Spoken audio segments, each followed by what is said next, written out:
Hello, my name is Trisha Herbst, and I'm reading from Parsha Shelach, Numbers 13:1 through 15:41 in the TLV. Adonai spoke to Moses, saying, "Send some men on your behalf to investigate the land of Canaan, which I'm giving to Bnei Israel. Each man you are to send will be a prince of the tribe of his fathers, a man from each tribe." So according to the word of Adonai, Moses sent them from the wilderness of Paran. All the men were princes of Bnei Israel. These are their names. From the tribe of Reuben, Shemua, son of Zaccur. From the tribe of Simeon, Shaphat, son of Hori. From the tribe of Judah, Caleb, son of Jephunneh. From the tribe of Issachar, Igal, son of Joseph. From the tribe of Ephraim, Hoshea, son of Nun. From the tribe of Benjamin, Palti, son of Raphu. From the tribe of Zebulun, Gadiel, son of Sodi. From the tribe of Manasseh, part of the tribe of Joseph, Gadi, son of Susi. From the tribe of Dan, Amiel, son of Gamali. From the tribe of Asher, Sethur, son of Michael. From the tribe of Naphtali, Nabi, son of Vophsi. From the tribe of Gad, Guel, son of Maki. These are the names of the men Moses sent to investigate the land. Now he gave Hoshea, son of Nun, the name Joshua. As he sent them to explore the land of Canaan, he said to them, "Go up there through the Negev, then go up into the hill country. See what the land is like and the people living there, whether they might be strong or weak, few or many. And what kind of land are they living? Is it good or bad? Also, what about the cities in which they are living? Are they unwalled or do they have fortifications? How is the soil, fertile or poor? Are there trees on it or not? Do your best to bring back some of the fruit of the land. It was the season for the first ripe grapes." So they went up and explored the land from the wilderness of Zin as far as Rahab, the entrance of Hamath. They continued on up through the Negev and came to Hebron.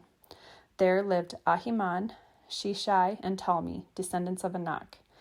Hebron was built 7 years before Zoan in Egypt. When they reached as far as the valley of Eshcol, they cut a single branch with a cluster of grapes. It was carried on a pole between two of them. They also cut some pomegranates and figs. That place was called the Valley of Eshcol because of the cluster cut by Bnei Israel. They returned from investigating the land after 40 days. They traveled and returned to Moses, Aaron, and the entire community of Bnei Israel at Kadesh in the wilderness of Paran. They gave their report to them and the entire assembly. They showed the land's fruit. They gave their account to him and said, "We went into the land where you sent us. Indeed, it is flowing with milk and honey. This is some of its fruit. Except the people living in the land are powerful, and the cities are fortified and very large. We even saw the sons of Anak there. Amalek is living in the land of the Negev. The Hittites, Jebusites, and Amorites are living in the mountains, and the Canaanites are living near the sea and along the bank of the Jordan." Then Caleb quieted the people before Moses and said, "We should definitely go up and capture the land, for we can certainly do it." But the men who had gone up with him said, "We cannot attack these people because they are stronger than we." They spread among Bnei Israel a bad report about the land that they had explored, saying, "The land through which we passed to explore devours its residents. All the people we saw there are men of great size. We also saw there the Nephilim. The sons of Anak are from the Nephilim. We seemed like grasshoppers in our eyes as well as theirs." All through that night, the entire community raised up their voices, and the people wept. All Bnei Israel grumbled against Moses and Aaron, and the whole community said, "If we had only died in Egypt, if we had only died in this wilderness. Why is Adonai bringing us into this land to fall by the sword? Our wives and children will be like plunder. Wouldn't it be better for us to return to Egypt?" They said to each other, "Let's choose a leader and go back to Egypt." Then Moses and Aaron fell on their faces before the entire assembly of the community of Bnei Israel. Joshua, son of Nun, and Caleb, son of Jephunneh, who were among those who had explored the land, tore their clothes. They said to the whole assembly of Bnei Israel, "The land through which we passed is an exceptionally good land. If Adonai is pleased with us, he will lead us into that land and will give it to us, a land flowing with milk and honey. Only don't rebel against Adonai and don't be afraid of the people of the land. They will be food for us. The protection over them is gone. Adonai is with us. Do not fear them." But the whole assembly talked about violently stoning them. Then the glory of Adonai appeared at the tent of meeting to all Bnei Israel. Adonai said to Moses, "How long will these people treat me contemptibly? How long will they neglect trust in me in spite of all the miraculous signs I have performed among them?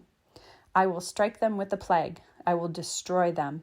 But you I will make into a nation greater and stronger than they." Moses said to Adonai, "The Egyptians will hear about it, because you brought up this people by your power from among them. They will tell about the residents of this land, all about it. Already they have heard that you, Adonai, are in the midst of this people, that you, Adonai, have been seen eye to eye, that your cloud remains over them, and that in a pillar of cloud by day and a pillar of fire by night you go before them. If you kill these people all at once, the nations who have heard this report about you will say that because Adonai was unable to bring his people from the land he had promised them, he has slaughtered them in the wilderness. So please, Adonai, let Adonai show his strength, just as you have spoken, saying, 'Adonai is slow to anger and abundant in loving kindness, forgiving iniquity and transgression.' Still, he does not leave the guilty unpunished, bringing the iniquity of the fathers upon the children to the third and fourth generations. Forgive now the guiltiness of this people in accordance with the greatness of your loving kindness, just as you have pardoned this people from Egypt until now." Adonai answered, "I have forgiven them just as you have spoken. But as certainly as I live, and as certainly as the glory of Adonai fills the entire earth, none of the people who saw my glory and my miraculous signs I performed in Egypt and in the wilderness, yet tested me these 10 times and did not obey my voice, not one of them will see the land I promised to their forefathers. None of those who treated me with contempt will see it. However, my servant Caleb, because a different spirit is with him, and he is wholeheartedly behind me, I will bring him into the land where he went. His offspring will inherit it. Now, since the Amalekites and the Canaanites are inhabiting the valley, turn back tomorrow and set out by the wilderness route towards the Sea of Reeds." Adonai then said to Moses and Aaron, saying, "How long will this wicked community be grumbling against me? I have heard the complaints of Bnei Israel grumbling against me. So tell them, as surely as I live, says Adonai, I will do to you just as I heard you say in my ears. In this very wilderness, your bodies will drop, every one of you 20 years of age and older who is numbered in the census and grumbled against me. Not one of you will enter the land about which I lifted my hand to make home for you, except Caleb, son of Jephunneh, and Joshua, son of Nun. As for your children, whom you said would be like plunder, I will bring them in, and they will experience the land that you spurned. But your bodies will drop in this wilderness. Your children will be herdsmen in the wilderness for 40 years. They will suffer because of your unfaithfulness until your corpses are consumed in the wilderness. For 40 years, corresponding to the number of the 40 days you explored the land, 1 year for each day, you will suffer for your iniquities and know my hostility. I, Adonai, have spoken, and certainly will I do this to all this wicked community banding together against me. In this wilderness, they will meet their end, and there they will die." Then the men whom Moses had sent to explore the land, who had returned and caused the whole community to grumble against him by spreading a bad report about the land, these men, spreading the bad report about the land, died of the plague in Adonai's presence. One of those men had gone to explore the land. Of those men who had gone to explore the land, only Joshua son of Nun and Caleb son of Jephunneh survived. When Moses related these things to all of Bnei Israel, the people mourned bitterly. They rose the next morning and went up to the high mountains, saying, "Look, let's go up to the place which Adonai had promised, for we have sinned." But Moses said, "Why are you disobeying the mouth of Adonai? That will never succeed. You should not go up, because Adonai will not be among you, and you will be defeated before your enemies. For the Amalekites and the Canaanites are there in front of you, and you will fall by the sword. Adonai will not be with you because you turned away from following Adonai." But presumptuously they went up to the high mountain country, though neither the ark of Adonai's covenant nor Moses moved from within the camp. The Amalekites and Canaanites living in the mountain country came down, attacked them, and beat them down all the way to Hormah. And again Adonai spoke to Moses, saying, "Speak to Bnei Israel and say to them, when you enter the land that I am giving you, where you will make your homes, and you are presenting an offering of fire to Adonai, a burnt offering or a sacrifice to mark a fulfilling a vow, a freewill offering, or during a Moedim, to present a pleasing aroma to Adonai from the herd or from the flock. The one bringing the offering is to present a grain offering of 1/10 of an ephah of fine flour mixed with 1/4 of a hin of oil. Now with each lamb for the burnt offering or sacrifice, you are to prepare 1/4 of a hin of wine as a drink offering. With a ram, you are to prepare 2/10 of an ephah of fine flour mixed with 1/3 of a hin of oil, and 1/3 of a hin of wine as a drink offering. You are to offer it as a pleasing aroma to Adonai. Whenever you are to prepare a young bull for a burnt offering, a special vow offering, or a fellowship offering to Adonai, bring with the young bull a grain offering of 3/10 of an ephah of fine flour mixed with 1/2 a hin of oil. You are to also offer as the drink offering 1/2 a hin of wine as a fire offering, a pleasing aroma to Adonai. This is to be done for each bull or ram, for each young goat or lamb. Do this for each one, for as many as you prepare. Every native born is to do these things, like so, when bringing a fire offering as a pleasing aroma to Adonai. Whenever an outsider resides with you, or whoever is among you for generations to come, and he is to present a fire offering as a fragrant aroma to Adonai, as you do, he must do exactly the same as you are doing. The community will have the same rule for you as well as for the resident outsider. It will be a lasting statute throughout your generations. As for you, so for the outsider will it be before Adonai. The same Torah and the same regulations will apply to both you and the outsider residing among you. Adonai spoke to Moses, saying, "Speak to Bnei Yisrael. Say to them, when you enter the land which I am taking you, and you eat some of the food of the land, you are to offer a portion to Adonai. You are to offer a cake from the first of your ground-up meal as an offering from your threshing floor, so you are to lift it up. Throughout your generations to come, you are to give this offering from the first of your ground-up meal.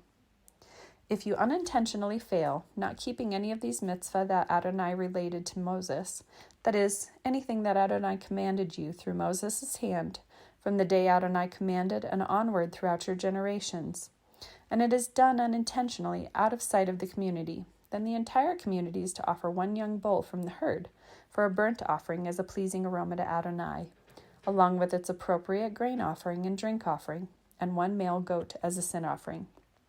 So the Cohen will make atonement for the entire community of Bnei Yisrael, and they will be forgiven, for it was unintentional, and they brought a fire offering and their sin offering to Adonai for their error.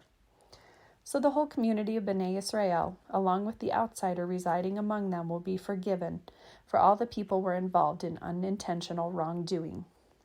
If but one person should sin unintentionally, he is to bring a year-old female goat for a sin offering.